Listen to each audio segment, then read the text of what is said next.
시청자 여러분 안녕하십니까? 한 주간의 이슈를 토론으로 풀어보는 뉴스와이드 플러스입니다. 더불어민주당 전당대회가 이변 없이 이재명 대표의 연임으로 마무리됐습니다. 여야 모두 새 지도부 체제가 꾸려졌는데요.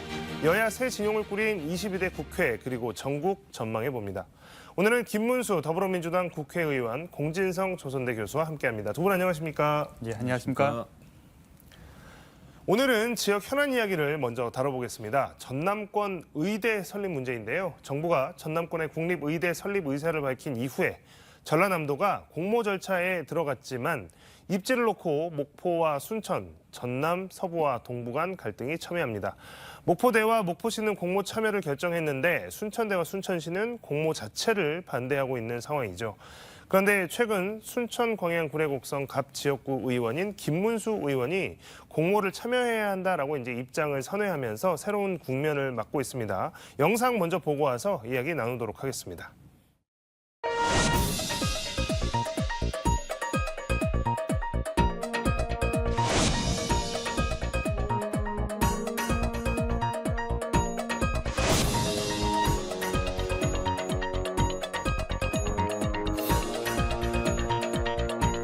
일단 지역에서 가장 합리적인 안을 제시를 하는 것이 필요하겠습니다.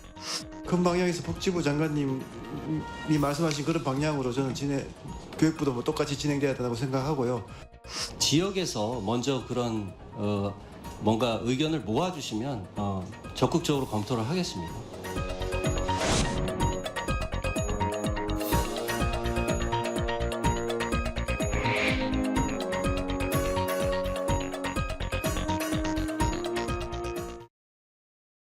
네. 자, 김 의원님, 그동안 이제 공모를 반대를 하는 것으로 순천에서는 또 순천의 정치권이라든가 순천시 또 순천에 모두 반대하는 것으로 이제 알려졌는데 이제 의원님께서는 공모를 참여해야 될 것 같다라고 이제 입장을 다시 내셨습니다. 이제 생각이 좀 바뀌시게 된 배경이 좀 궁금합니다. 네, 저도 처음에 당선되고 나서는 대통령이 3월 14일 날 전남도청에서 전남에서 의견을 수렴해 오면 검토해 보겠다 이런 얘기를 별로 심각하게 생각하지를 않았습니다. 그때는 그냥 대통령이 하는 소리인가 보다. 그러니까 저희들은 그냥 전남도에 내는 것보다는 교육부에다가 직접 신청해서 받자. 그게 더 맞다. 그러니까 불참하자. 전남도에 하는 거는. 처음에 저도 그렇게 주장을 했는데 제가 이제 국회에 막상 들어가서 교육부 장관 교육위원회 상임이기 때문에 직접 질문을 했는데 똑같이 전남도에서 의견 수렴해 오면 검토하겠습니다 이러는 거예요. 그래서 나중에도 이제 복지부 장관은 뭐라고 발언했나 봤더니 7월 달에 같은 대답을 했고, 그래서 제가 최근에 이제 8월 16일 날 국회 의대 청문회가 있었습니다. 마침 대통령 사회수석, 복지부 장관, 교육부 장관 세 분 다 한 자리에 증인으로 나오셔가지고 전남 의대 신설 도대체 어떻게 하라는 거냐 이렇게 했더니 세 분이서 똑같이 방금 화면에서처럼 전남 지역에서 의견 수렴해 오면 검토하겠습니다 이런 겁니다. 그래서 이거는 그냥 대충 한번 해본 소리가 아니고 정책적으로 거의 결정된 수준. 그리고 저는 청문회에서 거짓말하면 그 위증죄 걸리지 않습니까? 그렇기 때문에 이거는 거의 확실한 얘기다. 그러니까 여기에 다 참여해서 의견 수렴하는 데 참여해서 정부에 제출을 하는 것만이 전남 의대 신설을 할 수 있는 거고, 반대로 보면 전남 의대 의견 수렴 과정을 거치지 않으면 전남에는 주지 않겠다 이런 뜻이 되고, 또 그걸 좋게 생각하면 타 지역에는 제가 알기로는 대통령이나 장관들이 그런 약속을 하질 않았기 때문에 오히려 타 지역은 안 해줘도 됩니다. 그러나 우리 전남 같은 경우에는 의견 수렴을 해갖고 가기만 하면 줄 수밖에 없는 상황이기 때문에 저는 이걸 적극적으로 참여하고 활용해야 된다 이렇게 생각을 해서 입장을 바꾸게 되었습니다. 네, 그러니까 지금 정부에서 지난번 민생토론회 때 와서 이야기했던 것들 전라남도에서 의견을 모아서 주면 검토하겠다라고 하는 것이 지금 불가역적인 상황이다라고 지금 판단을 하신 것 같습니다.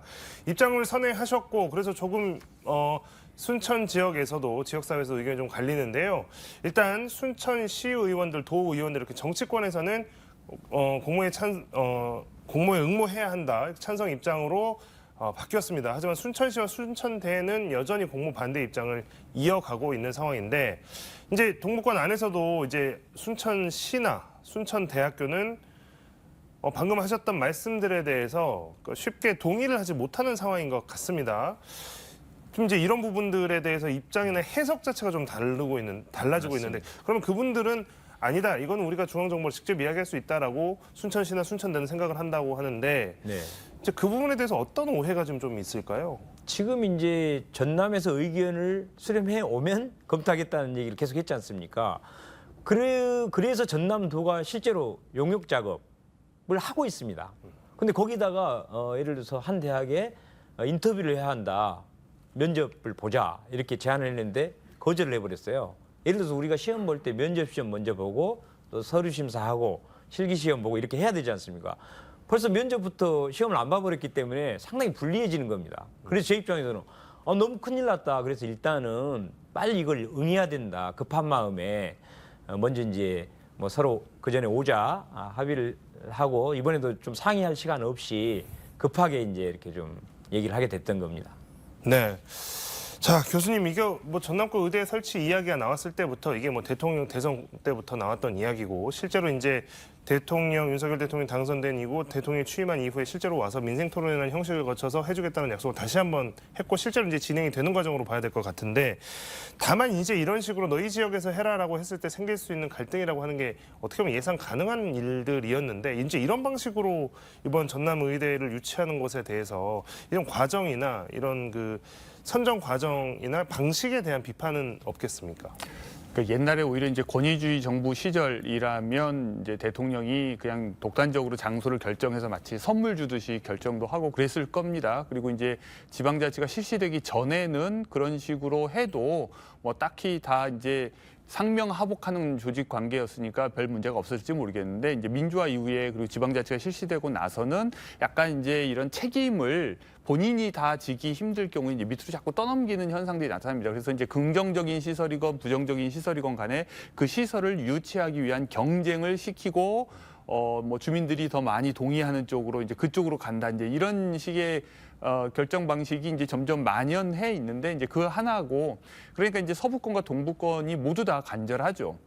이제 이 간절한 이유는 지금 이제 전국이 이제 불균형 발전, 수도권 집중 현상이 너무 이제 커지면서 지방이 전반적으로 인프라가 낙후되고 특히 이제 의료 환경이 열악하다 보니까 서부권도 간절하고 동부권도 간절하고 다 마찬가지 아니겠습니까? 그러다 보니까 이제 의대 신설이라는 것에 조금은 이제 목을 매는 현실인데 이것을 이제 중간에 좀 책임 있는 정치인들 대표적으로 이제 전남도지사도 그렇고 대통령도 그렇고 좀 적극적으로 나서서 역할을 해줬으면 좋기는 하겠죠. 좀 갈등이 있더라도 이제 욕을 누군가가 이제 먹어주면 이 문제에서 지역민들 간의 갈등은 좀 덜해질 수 있는데 지금 이제 그것을 이제 밑으로 좀 떠넘기는 면이 없지 않아 있어 보입니다. 네. 그 의원님 아까도 잠깐 이제 오자합이라는 표현을 해주셨습니다. 네. 지금 순천시장, 또 순천시 의회 의장, 순천대, 그다음에 순천을 지역구로 하고 있는 김 의원님 또 권양엽 의원님에서 이렇게 5분이 지금 이제 합의를 통해서 지난번에 이제 공모 불참을 결정을 했다가 이제 의원님께서 이제 입장을 바꾸신 상황인데 그러면 어쨌든 이 5분, 이 오자가 참 어쨌든 이 지역 사회에서 의견을 모으는데 중요한 입장들, 중요한 영향력이 있으신 분들이니까 그럼 이제 이 입장 변경 이후에도 그분들과 대화나 소통은 계속 하고 있는지 그래서 어떤 논의들은 좀 이어지고 있는지 이런 부분 좀 궁금하거든요. 예, 물론 이제 제가 불쑥 참여해야 된다는 쪽으로 급하게 이제 발표를 했기 때문에 아마 조금 당황스러워하고 좀 갈등이 생긴 건 사실이고 그 부분에 관해서는 제가 굉장히 죄송하게 생각합니다. 다만 이제 그때 당시에 당선자 신분으로 아직 이런 그 상황 파악을 정확히 이제 못하는 좀 측면도 있었고 사실 이제 그 이후에도 바쁘다 보니까 이 5명이 한 번도 모여서 이런 얘기를 한 적이 없이 시간이 너무 많이 흘러버리고 각자 가다 보니까 급하게 이렇게 했습니다. 다만 이제 그때 당시에도 뭐 용역 결과를 뭐 공개를 한다거나 그다음에 객관적인 공모 기준과 지표를 좀 확보할 수 있다거나 아니면 탈락한 지역을 다시 보완할 수 있는 대책이 어느 정도 마련된다면 조건부로 우리도 또 참여할 수 있다라는 그런 조건부 문장도 사실 있긴 있습니다.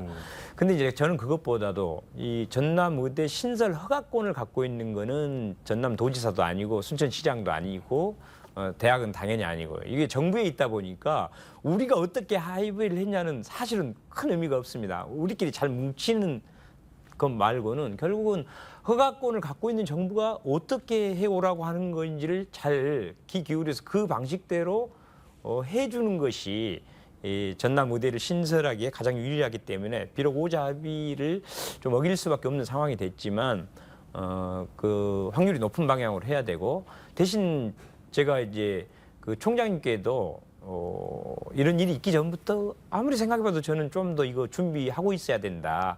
갑자기 접수를 해야 될 일이 생길지도 모르니 겉으로는 우선 좀 불참의사를 하더라도 뒤로는 좀 공부를 열심히 하고 서류 준비를 하고 있어야 될 것 같다라고 제가 총장님께는 여러 번 연락을 드린 적은 있었습니다. 그래서 이제 앞으로도 그 오자 합의 같이 했던 분들 한 분 한 분 지금 찾아다니면서 말씀을 지금 드리고 좀 양해를 구하면서 이게 저 개인적인 어떤 사심이나 그런 걸로 한 것이 아니고 아무리 생각해봐도 이게 유리하고 더군다나 제가 이제 국회 교육위원회로 들어가다 보니까 그 장관들, 주무장관들의 얘기를 가장 가까운 데서 물어볼 수 있고 답을 들을 수 있기 때문에 제가 어떻게 보면 그 불난 것을 제일 먼저 발견한 사람으로서 빨리 불이하라고 외쳐줘야 되겠다는, 만약 그렇지 않을 경우에는 정말 화재로 인해서 모든 걸 잃게 되지 않을까라는 그런 좀 책임감, 그런 것 때문에 이제 이렇게 일단 소리를 지르게 되었습니다. 그래서 차분히 좀 냉정하게 좀 생각해 보면서 서로 여론을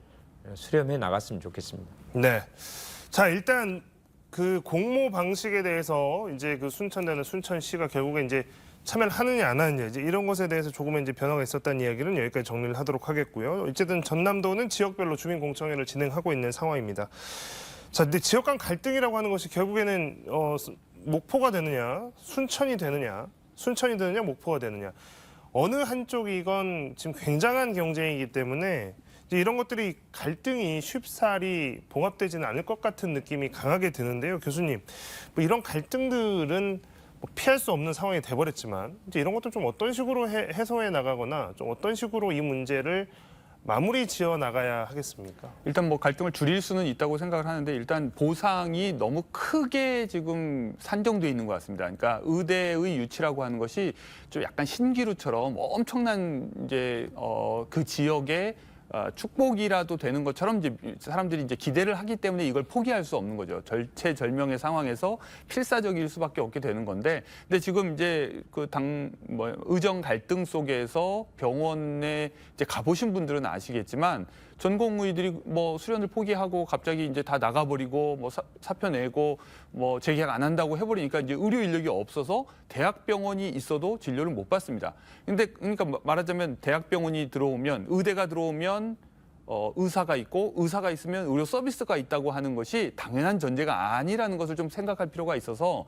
특히 이제 지역에 의대를 설립한다 하더라도 거기에서 수련을 마친 의사들이 그 지역에 남지 않고 떠나간다는 얘기들이 예전부터 계속 있었거든요. 그러니까 기대를 너무 크게 가지기 때문에 갈등도 크다. 그래서 약간은 좀 현실적으로 기대를 좀 낮추는 것이 필요하고, 두 번째는 기대를 낮춘다 하더라도 공모에 참여하지 않으려고 하는 이유는 공모의 결과를 불신하기 때문이거든요.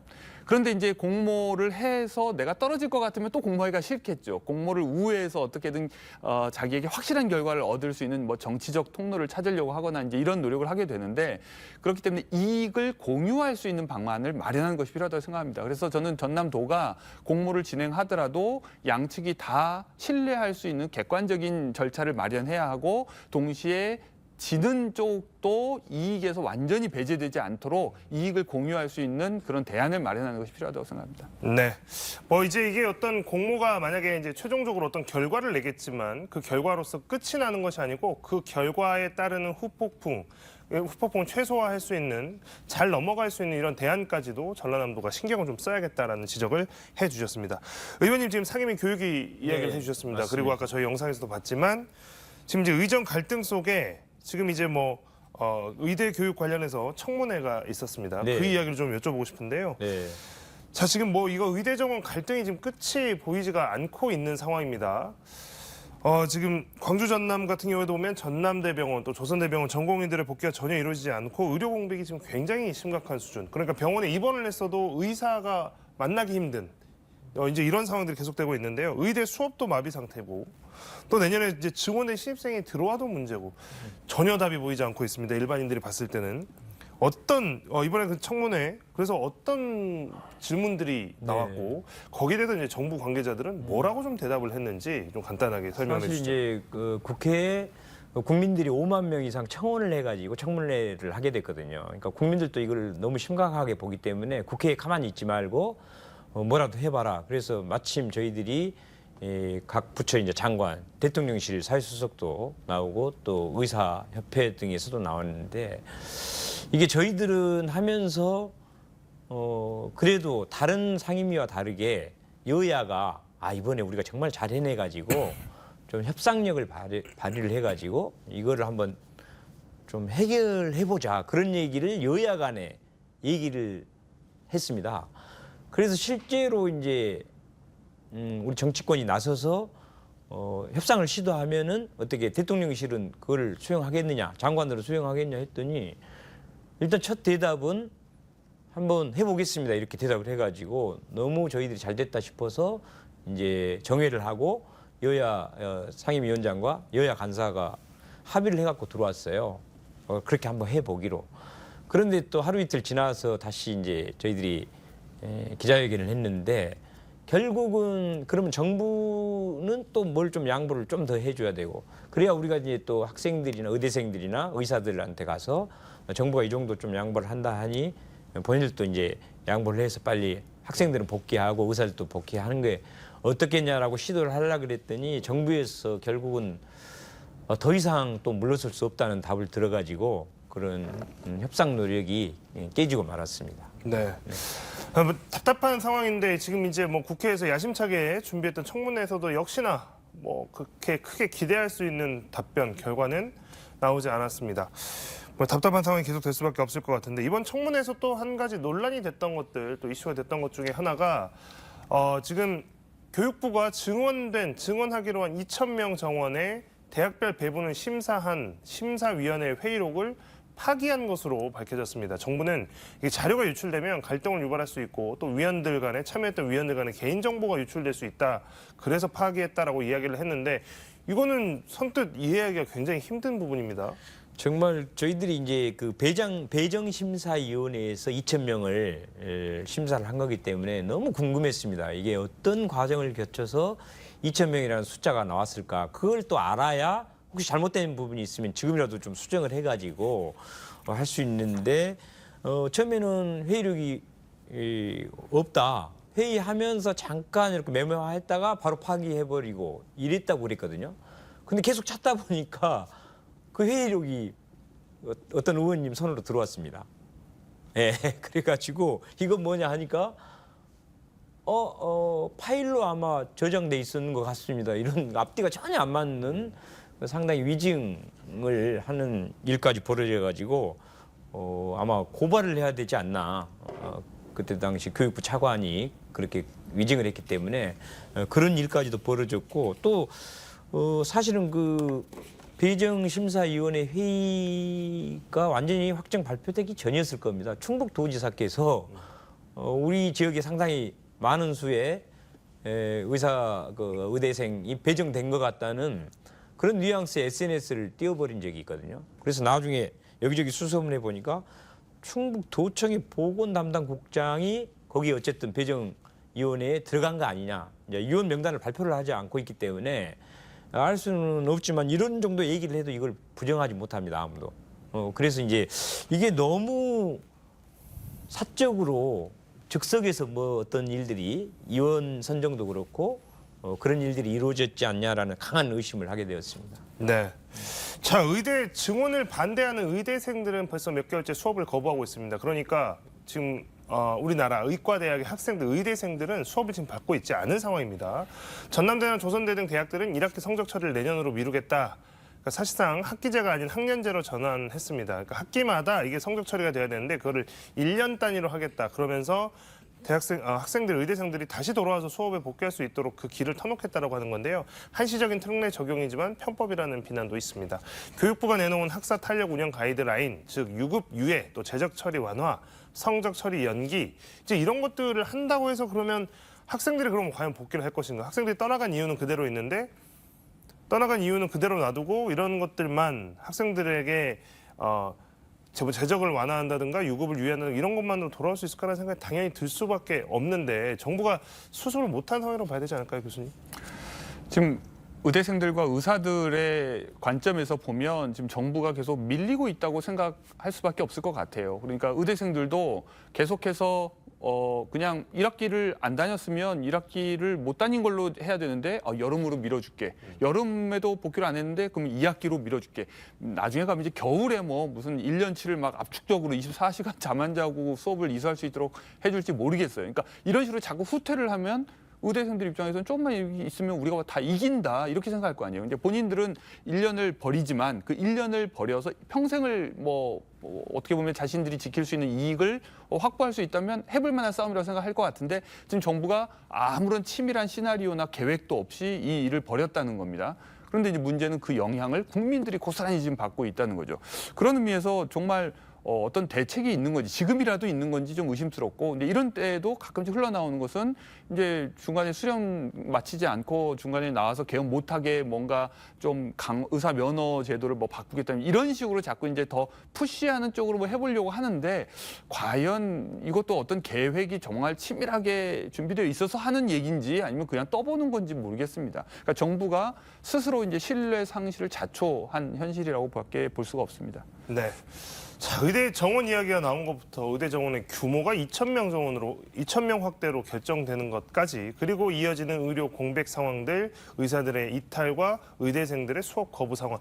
뭐 하나 이유가 밝혀진 것도 없고 뭐 하나 배경이 속 시원하게 해명이 된 것도 없어서 피해를 보고 있는 국민들 입장에서는 답답한 상황이 계속 지속될 수밖에 없습니다. 의원님 이렇다 보니까 이제 민주당을 바라보는 시선이 더 쏠릴 수밖에 없습니다. 그러면 이제 그동안 이제 지금 윤석열 정부에 대해서 굉장히 이제 비판도 많이 하고 했던 이 민주당이 민생 문제도 이제 이재명 대표가 2기 연임 체제에 들어서면서 민생 문제에 대한 언급도 많이 했거든요.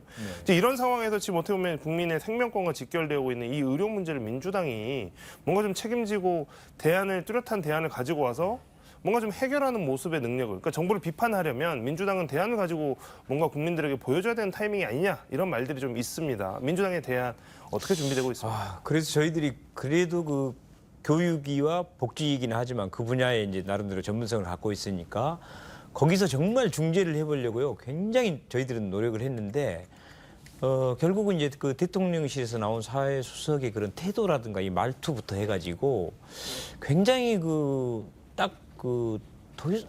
그런 얘기는 하나만 합니다. 우리가 해볼 거 다 해봤습니다. 잘 모르시고 하는 얘기입니다. 거의 이런 수준으로 청문회에서도 사실 바로 대답을 몇 번을 해서 저희들이 경고를 주고 했거든요.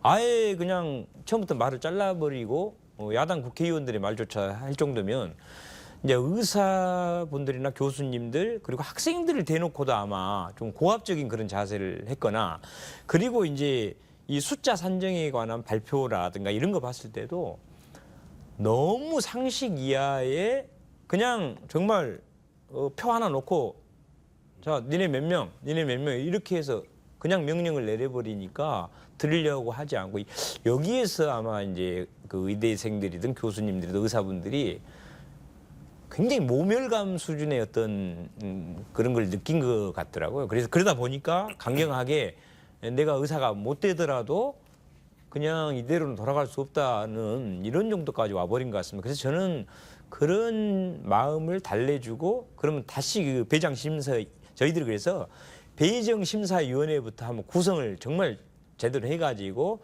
거기서 정말 몇 명이 가능한가를 의대 교수님들, 의사분들, 학생들 다 오게 해가지고 거기서 치밀하게라도 하려고 하는 태도라도 보이면 그분들이 돌아오지 않을까 이런 말도 했는데도 정부가 그거를 전혀 지금 받아들이지 않고 있다 보니까 저희들이 민주당에서 과연 나서서 어떻게 할 수 없는 지금 그런 상황에 있긴 합니다. 저희들 수준에서는요.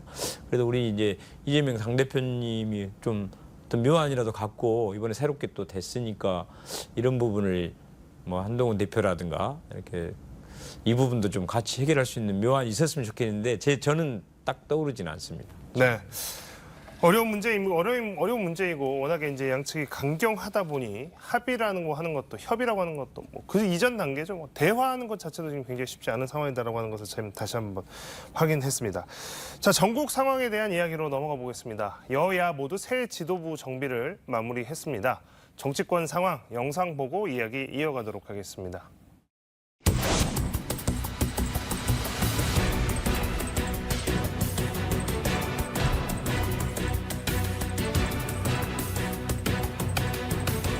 국가의 위험을 처리하는 전쟁을 획책하는 행위.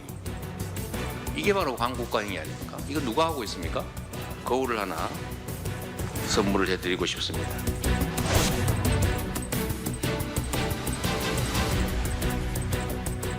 이재명 대표님의 쾌유를 바랍니다. 시간이 더 생긴 만큼 더 충실하게 준비해서 민생을 위한 회담, 정치 복원을 위한 회담, 정쟁 중단을 선언하는 회담이 이루어지기를 기대합니다.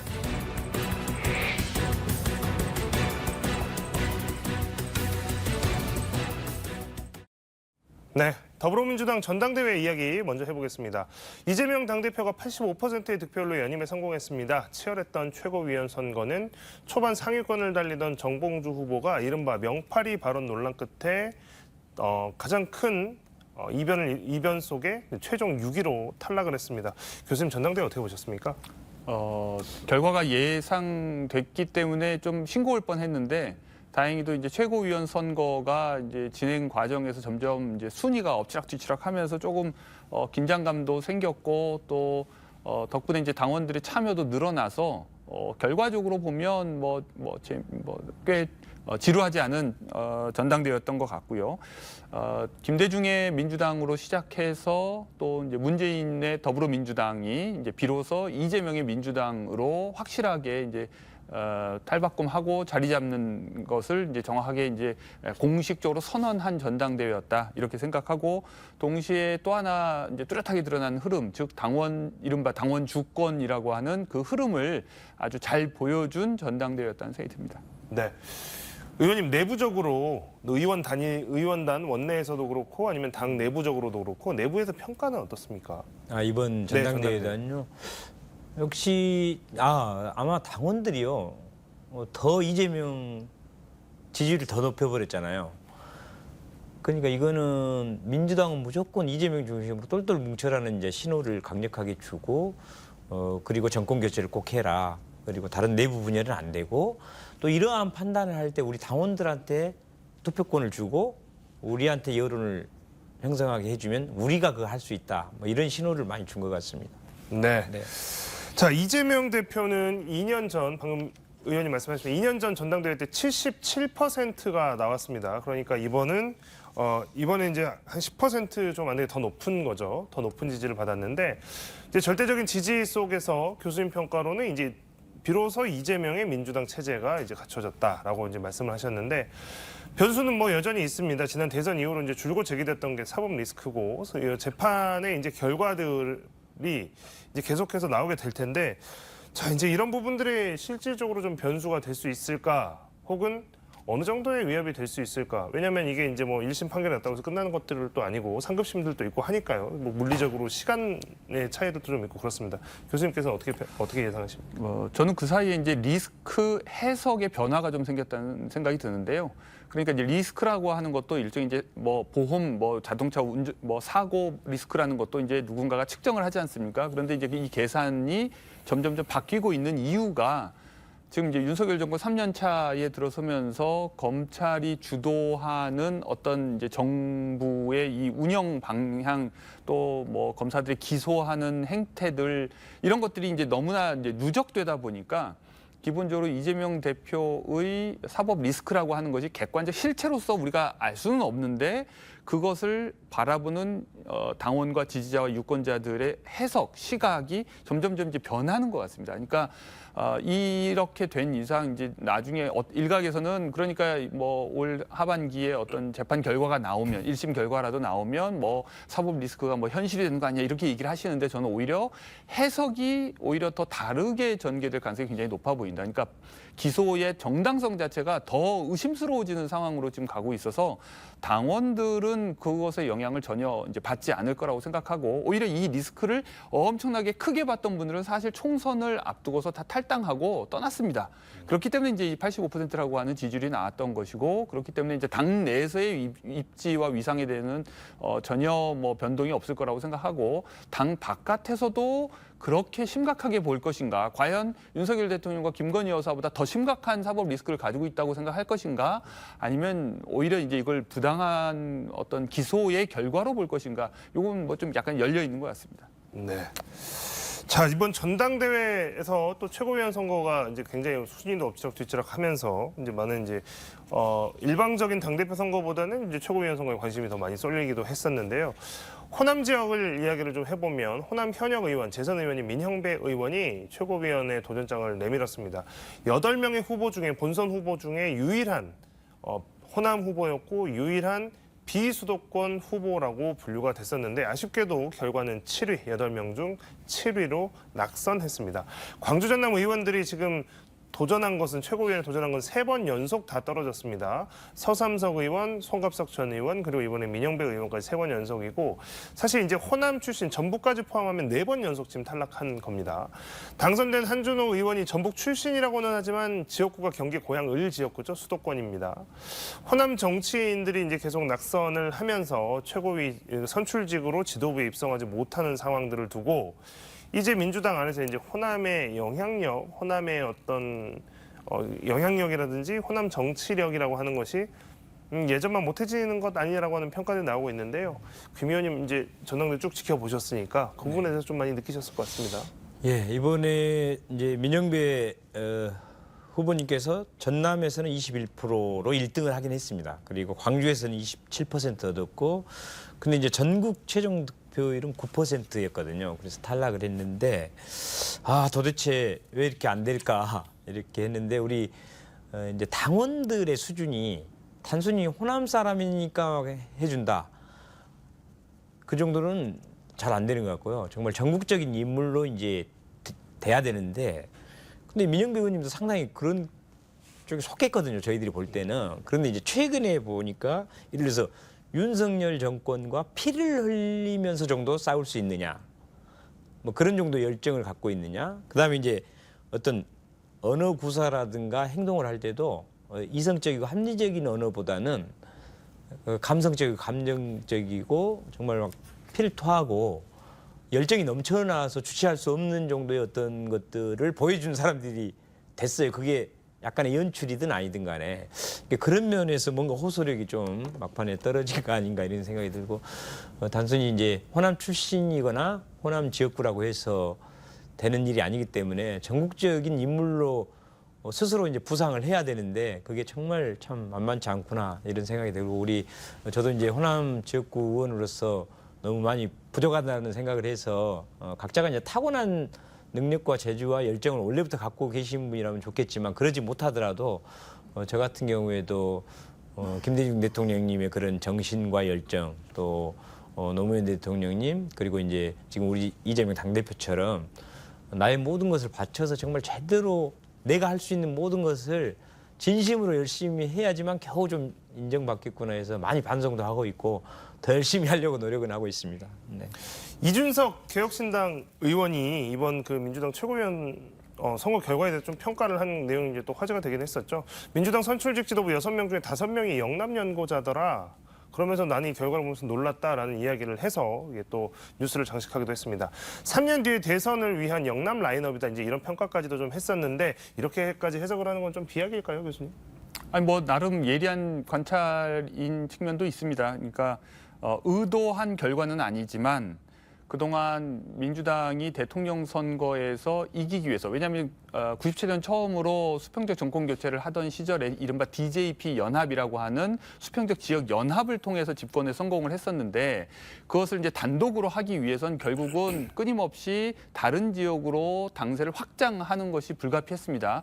그리고 그때 그 확장 노력에 응한 사람들은 되게 개혁적이고 진보적인 성향의 사람들이죠. 그러니까 영남 진보 세력이 호남과 결합해서 이제 민주당의 확장의 이제 주축이 됐던 건데, 이 과정이 점차 이제 진행되면서 말하자면 이제 영남의 진보적인 인사들은 전혀 민주당 내에서 특별히 지역 연고 출신 때문에 차별받지 않는 그런 풍토가 형성이 됐고, 그래서 오히려 단순히 호남 출신이기 때문에 민주당을 선택한 사람들은 호남 민주당 내에서 약간 이제 오히려 차별받는 느낌을 받을 수도 있을 것 같습니다. 그러나 이제 이미 호남의 민주당 지지자들은 지역 연고 때문에 누군가를 선택한 사람이 아니라 진보적이고 개혁적이기 때문에 민주당을 선택하는 사람들로 점점점 채워지고 있다 보니까 지금 단순히 지역에 호소해서 민주당 내에서 어떤 어드밴티지를 얻을 수 있는 시대는 이미 지난 것이 아닌가. 그것은 민주당이 전국적으로 확장하고 수도권 중심의 정당으로 변한 그 결과라는 것을 좀 정확하게 우리 지역의 유권자나 또는 지역 정치인들 그리고 언론도 좀 직시할 필요가 있다는 생각이 듭니다. 그럼에도 불구하고 지명직 최고위원 자리가 있는데요. 여기에는 여전히 호남 출신 정치인을 기용하지 않겠느냐라고 하는 분석이 많이 나오고 있는 것 같습니다. 그 가능성에 대해서는 어떻게 생각하십니까? 그 정도는 이제 배려를 하려고 하는 것 같습니다. 그런데 이제 결이 얼마나 이제 같은지도 고려할 것이고, 그러니까 왜냐하면 이제 최근에 어떤 여론조사에서 그런 얘기가 있었는데, 이제 민주당의 가장 큰 문제는 이제 말하자면 당의 지도부를 흔드는 그런 딴 목소리, 이걸 오히려 이제 문제로 지적할 정도니까 최고위원이지만 어쨌든 이재명 대표를 중심으로 한 최고위원의 그 색깔에 크게 벗어나지 않는 사람을 이제 뭐 찾고 있을 거라고 생각합니다. 네. 자, 여야 전당대회가 이제 마무리되면서 다시 국회의 시간이 됐습니다. 이재명 대표가 당선 직후에 여야 간에 대표회담을 제안했고 한동훈 대표가 곧바로 승낙을 했지만 실무 협의는 계속 불발이 됐었죠. 그러다가 오늘 이 대표의 코로나 확진으로 25일로 예정됐던 회담은 연기됐습니다. 자, 일단 실무 협의가 이루어지지 않는 상황에서 회담이 연기됐습니다. 추후 회담 여부도 뭐 좀 바뀔 수 있는 거 아니야? 이제 이렇게 보시는 분들도 있을 것 같은데요. 의원님, 이거 뭐 정상적으로 회담 진행될까요? 글쎄요, 기회가 왔을 때 좀 하긴 했어야 되는데 아마 이걸 핑계로 또 한동훈 쪽에서 안 하는 쪽으로 가지 않을까 뭐 이런 생각도 듭니다. 왜냐하면 이제 저희들이 그 특검법 관련해서도 사실은 처음에는 이제 안 받을 것처럼 했지만 제3자 특검법이라도 받아버리자 우리가, 그러면 속의 성과라도 거둘 수 있지 않겠느냐, 이런 내용들이 좀 나갔기 때문에 오히려 하필 이재명 대표의 코로나 이런 걸 핑계로 시간을 뒤로 많이 미루면서 이거 못하게 되는 거 아닌가 이런 생각도 듭니다. 원래 이제 뭐 원래라기보다 저희들이 볼 때는 한동훈 대표가 하는 방식이 늘 이제 쇼하려고 하는 그런 느낌이 좀 있고요. 그다음에 우리 이재명 대표님은 진짜 그 민생이라든가 지금 전국이 너무 막막하게 돌아가고 국민들이 고통받고 있으니까 이러다 지금 진짜 우리 대한민국 어떻게 되는 거 아닌가 이런 걱정으로 진심을 갖고 좀 해보려고 하고 있지만은 이런 게 잘 안 되고 있는 것 같습니다. 네, 일단 회담이 조금 어려워질 수도 있겠다라는 분석도 해주셨는데요. 일단 뭐 만나기로 한 만큼 뭐 실무 과정에서 여러 가지 이야기들이 이제 오고 가거나 이제 뭐 양측에서 치열하게 의제나 이런 것들 좀 준비를 했을 텐데, 이제 뭐 그 이재명 대표의 코로나 투병이 끝나고 나서 다시 이제 만나게 된다면 몇 가지 가장 궁금한 것들이 있습니다. 국민들이 보기에 이거 이야기가 될까 싶은 것들이 있는데 그 중에 가장 큰 주제이지 않을까 싶습니다. 좀 전에 의원님께서 지적을 해주셨던 바로 제3자 최혜병 특검법, 이른바 이제 이거 한동훈 대표가 전당대회 과정에서 이야기를 처음 꺼냈고 민주당이 이번에 오케이 받겠다 이렇게까지 이야기가 나왔던 것들인데요. 이 이야기들이 양당 대표 간에 뭐 만남을 갖는다면, 회담을 한다면 이런 것들이 회의석상에서 테이블에 올라서 이야기가 될 수 있을까요?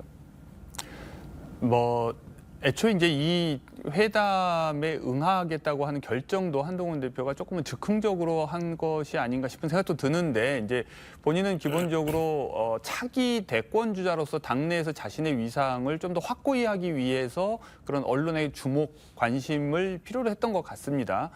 그런데 이제 방금 질문하신 것과 관련해서 생각을 해보면 기본적으로 지금 여당의 실권자가 아닙니다. 그러니까 당 내에서 이제 60% 넘는 지지를 얻어서 당대표가 되기는 했지만 실질적으로 입법부의 실권자가 이재명 대표인 것에 비해서 행정부의 어떤 영향력을 가지고 있지 않거든요. 그러니까 예를 들면 정말 아끼는 아들이어서 아빠 이거 해줘라고 하면 무조건 들어줄 그런 금쪽이가 아니란 말이죠. 지금 누구나 다 알다시피 대통령과 한동훈 대표는 아주 긴장이 가득한 관계여서 그래서도 저는 오히려 생방송 생중계를 본인이 주장한 것이 아닌가. 그러니까 안 그러면 의심받기 딱 좋고 무슨 말만 나와도 이제 다 이게 이제 한동훈 대표가 뭔가 이제 앞에선 이렇게 얘기하고 뒤에서 저렇게 얘기하고 뭐 이제 이런 식으로 그러니까 이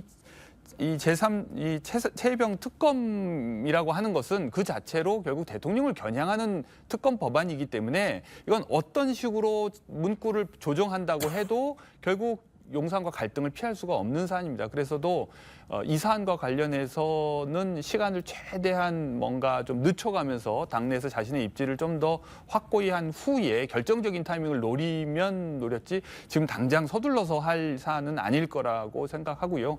다만 이제 민주당은 전혀 입장이 다르죠. 그렇기 때문에 이제 이 양자 회담을 통해서 어떤 의미 있는 결론을 낼 가능성이 거의 없어 보이고 그렇게 뭐 생산적인 논의를 할 수 있는 의제도 별로 없고 만약에 그럴 수 있다면 사실 안 만나고도 할 수 있는 사안일 가능성이 굉장히 높습니다.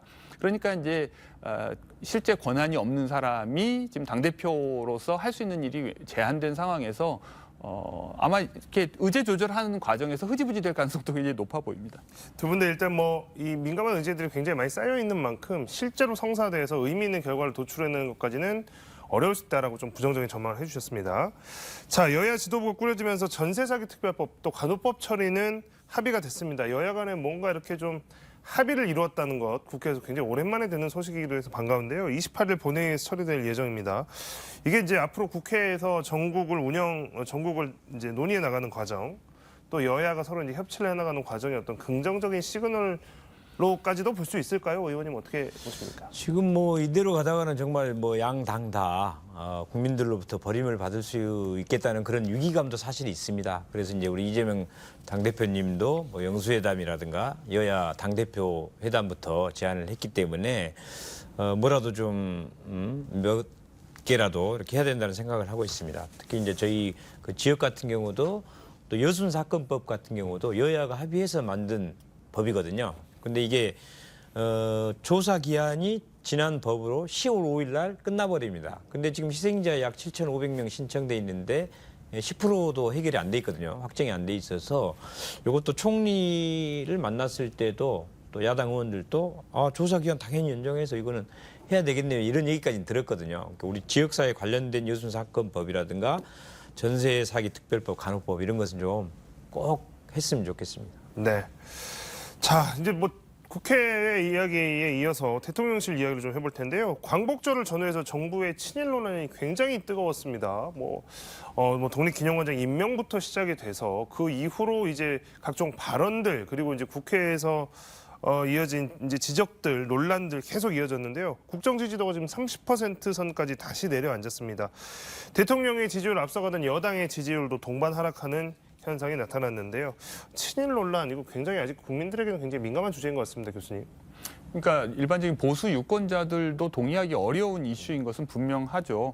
그러니까 이제 일부 소수의 어떤 집단 내에서 공유되고 있는 세계관일 수는 있는데 이것이 이제 보편적 지지를 받기는 굉장히 어렵습니다. 그러니까 약간 제가 보기에는 무슨 사이비 종교 집단 간에 자기들끼리 공유하는 어떤 의식 그런 느낌도 좀 듭니다. 그래서 보니까 좀 전에 이제 김문수 의원님이 여순 사건 특별법과 관련된 얘기도 하셨지만 이것들도 이제 그 세계관을 가지고 있는 집단에서는 아주 대표적으로 이제 이른바 빨갱이들이 일으킨 사건으로 보는 것이거든요. 그러니까 이런 식으로 우리 한국 현대사를 완전 이제 다시 쓰려고 하는 그런 입장에서 오히려 미국과 일본과 한편이 돼서 지구 전체의 어떤 공산 세력에 맞서 싸워야 된다고 하는 굉장히 퇴행적인 사고방식이 지금 갇혀 있는데 그것이 약간 이제 윤석열 정부가 지지율이 주로 이제 낮아지니까 그리고 총선에서도 지고 약간 위기감이 있으니까 빨리 서둘러서 뭔가 뭐랄까요, 말뚝을 박아놔야겠다고 하는 생각으로 지금 곳곳에서 지금 나타나는 것 같습니다. 언론도 그렇고 역사학계도 그렇고 뭐 곳곳에서 이제 이런 현상들이 나타나고 있는데 이건 오히려 그러니까 더 이제 여론이 나빠지고 그러니까 지지율도 낮아질 수밖에 없고, 그런데 지지율이 낮아지니까 더 서두르고 그러면 더 전면적으로 나타날 거라고 생각합니다. 네. 자, 10월 재보궐선거 이야기 마지막으로 해보겠습니다. 10월 재보궐선거를 앞두고 각 당이 후보자 검증 절차에 들어갔습니다. 우리 지역에서는, 광주 전남 지역에서는 영광 군수선거, 또 곡성 군수선거 이렇게 두 선거가 있습니다. 재보선에서 민주당과 또 조국혁신당의 맞대결이 주목됩니다. 조국혁신당은 전남 영광이랑 곡성 두 곳에 후보를 내는 수준이 아니라 아주 총력을 기울이기로 했습니다. 호남 월세살이하겠다 이런 이야기까지 나오고 있는데요.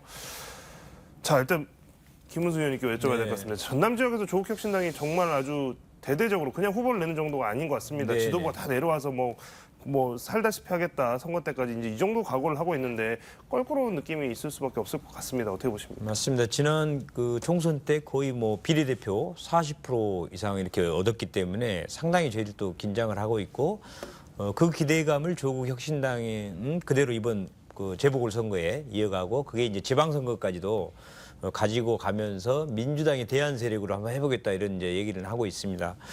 지금 영광 군수 같은 경우도 이제 10월 16일 날 선거인데 민주당이 6명 뭐 이렇게 뛰고 있다고 합니다. 그리고 저희 민주당은 이제는 결선 투표제를 도입해서 어떤 특정 후보들을 임의대로 국회의원들이 뭐 이렇게 컷오프를 시켜버린다 이런 걸 좀 방지하기 위해서 가급적 큰 문제 없으면 다 참여하게 하고 결선 투표제를 둬서 이렇게 이제 하는 방법, 뭐 이렇게 좋은 제도를 또 도입했기 때문에 잘 되지 않을까 또 이렇게 생각을 하고 있습니다. 반면에 이제 조국혁신당도 한 3명 정도가 이제 전 민주당 했던 분들이 아무래도 이제 탈당해서 그쪽 가신 분들이 있고, 총력전을 하고 뭐 조국 대표 등 최고위원 회의를 거기 내려와서 이제 할 정도로 한다고 그러고, 또 뭐 진보당도 또 거기가 이제 도의원 한 분이 계시기 때문에 그런 전국 조직이 다 모여서 한번 여기를 빼앗아 가겠다. 결국은 이제 호남이 정말 우리 민주당이 제대로 잘 하지 못하면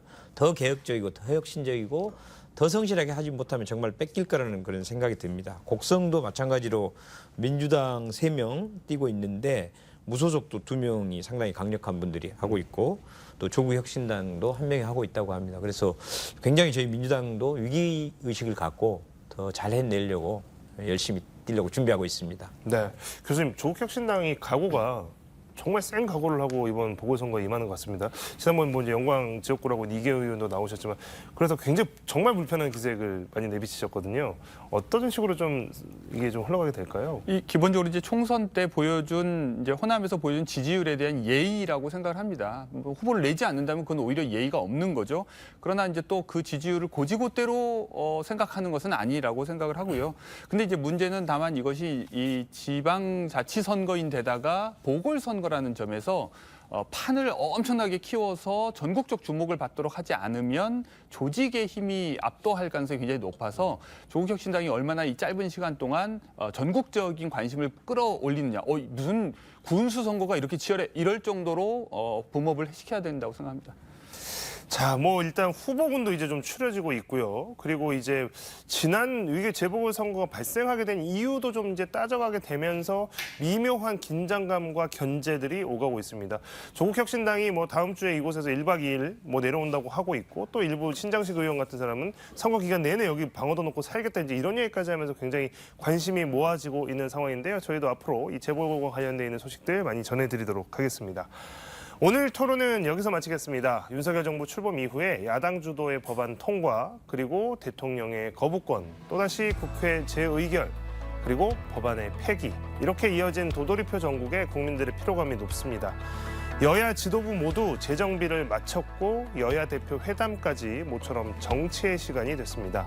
일하는 국회, 협치하는 국회의 모습 계속 보여주기를 기대합니다. 오늘 뉴스와이드 플러스는 여기서 마칩니다. 시청해주신 여러분 고맙습니다. 두 분 수고하셨습니다.